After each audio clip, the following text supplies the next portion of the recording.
I just realized something for the first time, or in this way for the first time. So the church has to deal with this question of polygamy or plural marriage, and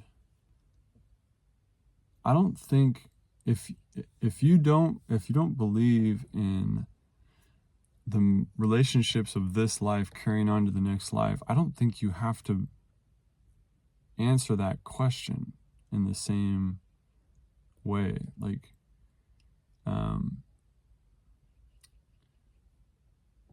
I don't know that there's any other religion that believes in eternal relationships. I know there's a lot of them that don't, like just Christianity in general and other spin-off LDS sects and, non-Christian religions and stuff. They don't believe in eternal families or eternal relationships. And so they don't have to answer the question. But if they did believe in eternal relationships, then they would have to answer that question even if they're not practicing plural spouses. Because every religion has conditions of divorce and death and remarriage in, second husbands and second wives.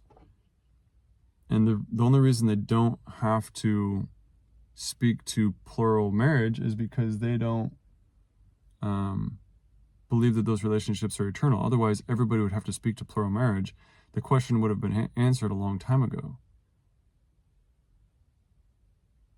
Which I don't think I put that together. But there's two reasons why the restored church has to answer the question. The first reason is because they actually full-on practiced the question. They practiced a plural husband, plural wives in our case. They practiced plural wives, and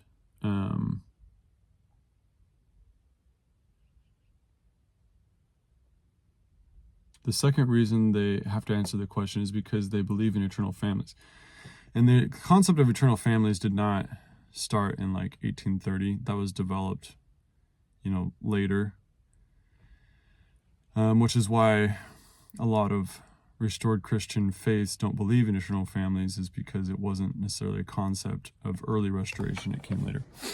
But anyway, even if you didn't practice plural marriage and you just believed in eternal families, you'd still have to answer the question. It would still be hard for people. It would still be an abomination for people. It would still be if you thought about it honestly, it would still be exactly as difficult a question. Because even if the second wife was only married after the first one died, she would still be like, wait a second, I'm going to be sharing my husband in the next life. Like, that's not okay. Or, whatever thing they would struggle with would be the same thing that they would struggle with in this life. So for some reason, it just never really occurred to me that the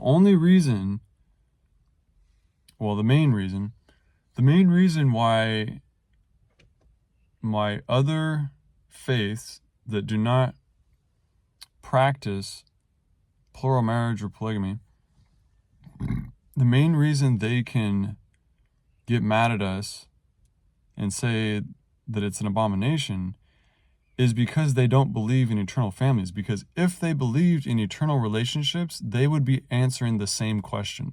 They would have to answer the same question. Because we would be like, well, how do you guys do it? How do you have a spouse that dies and then there's a remarriage, a second marriage?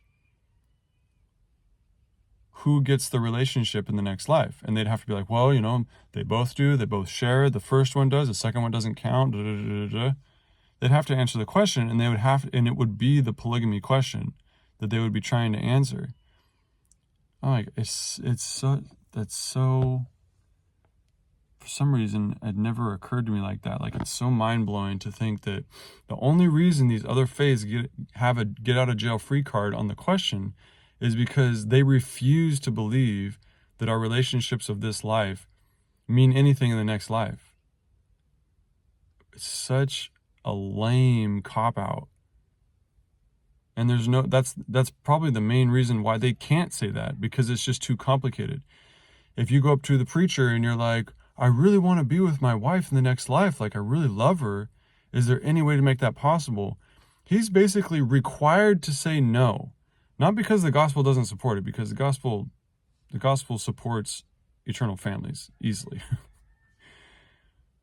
But he has to say no because the question is way too complicated for him to answer, because it immediately goes to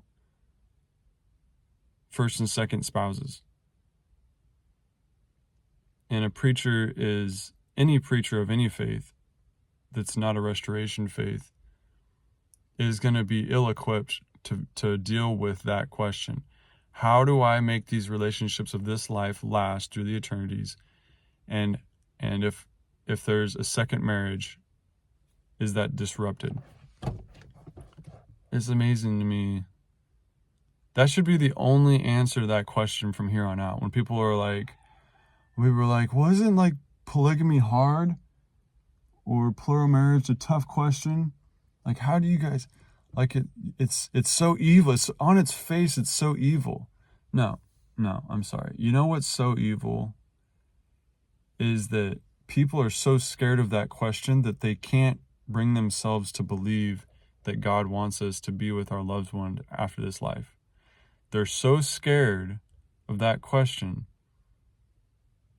that they don't make room for themselves to believe that God wants us to be families after this life. Wow. That's so crazy. God cares so little about our families that he would rather not have us be families after this life than have to deal with a question like plural marriage. What an insult to God. What an insult to the creator of the universe. That's crazy. All right. I don't know. Maybe I'm blown out of proportion or something, but never thought about it quite like that.